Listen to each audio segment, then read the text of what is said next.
ఎట్లా యువతను అన్యాయం చేసింది ఆ సబ్జెక్ట్ ఒకటి, అట్లాగే ఎట్లా మహిళల్ని మోసం చేసిండు, ఎట్లా పెద్ద మనుషులను కూడా మోసం చేసిండు, రకరకాల సబ్జెక్టులు ఏవేవైతే ఉన్నాయో మరి వాటన్నిటిని కూడా శిక్షణ కార్యక్రమాల్లో మనం చెప్పుకోబోతా ఉన్నాం.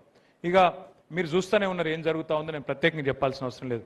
జీవన్ రెడ్డి గారు బాధపడతా ఉన్నారు ఈయన ఏం చేయడు అని. హిట్లర్ నాకు ఆదర్శం అని చెప్పినోడు ఏం చేస్తాడు సార్?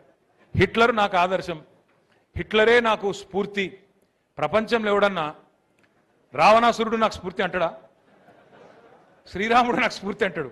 రేవంత్ రెడ్డి గారు మాత్రం ఆయన చేతులెత్తి మొక్కాలే, నాకు రావణాసురుడు, హిట్లరు, నరకాసురుడు ఇసొంటి వాళ్ళే నాకు స్ఫూర్తి అంటున్నాడు. ఇక ఆయన నుంచి ఏం ఆశిస్తాం మనం?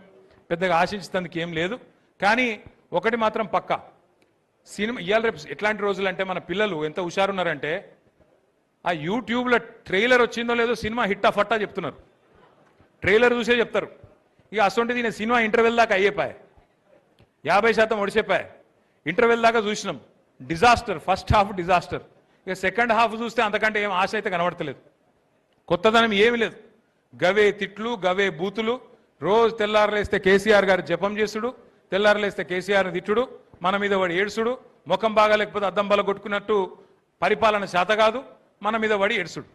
మీరు ఒక్క మాట దయచేసి ఆలోచన చేయండి. ఎప్పుడన్నా ఇన్నమా ఏదైనా ముఖ్యమంత్రి నోట్లకెళ్ళి ఈ మాటలు? ఎంతమంది ముఖ్యమంత్రులను చూసినాం?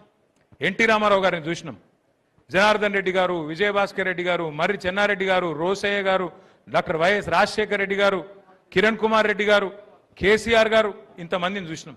ఈ ముఖ్యమంత్రి గారి మాటలు ఎట్లున్నాయి? మన ఆదిలాబాద్కి పోయిండు, ఈయనని ఎవరు చెప్పమన్నారు అసలు 100 రోజుల్లో 6 గ్యారెంటీలు అమలు చేస్తా అని? మీ ఎమ్మెల్యే ఆది శ్రీనివాస్ని ఎవడు అడిగిండు? బాండ్ పేపర్ మీద రాసి జేమ్స్ బాండ్ లెక్క అన్ని చేసి ఇస్తాను ఎవడు రాసిమనండి? రాసినవు 100 రోజుల్లో 6 గ్యారెంటీలను నరికినవు.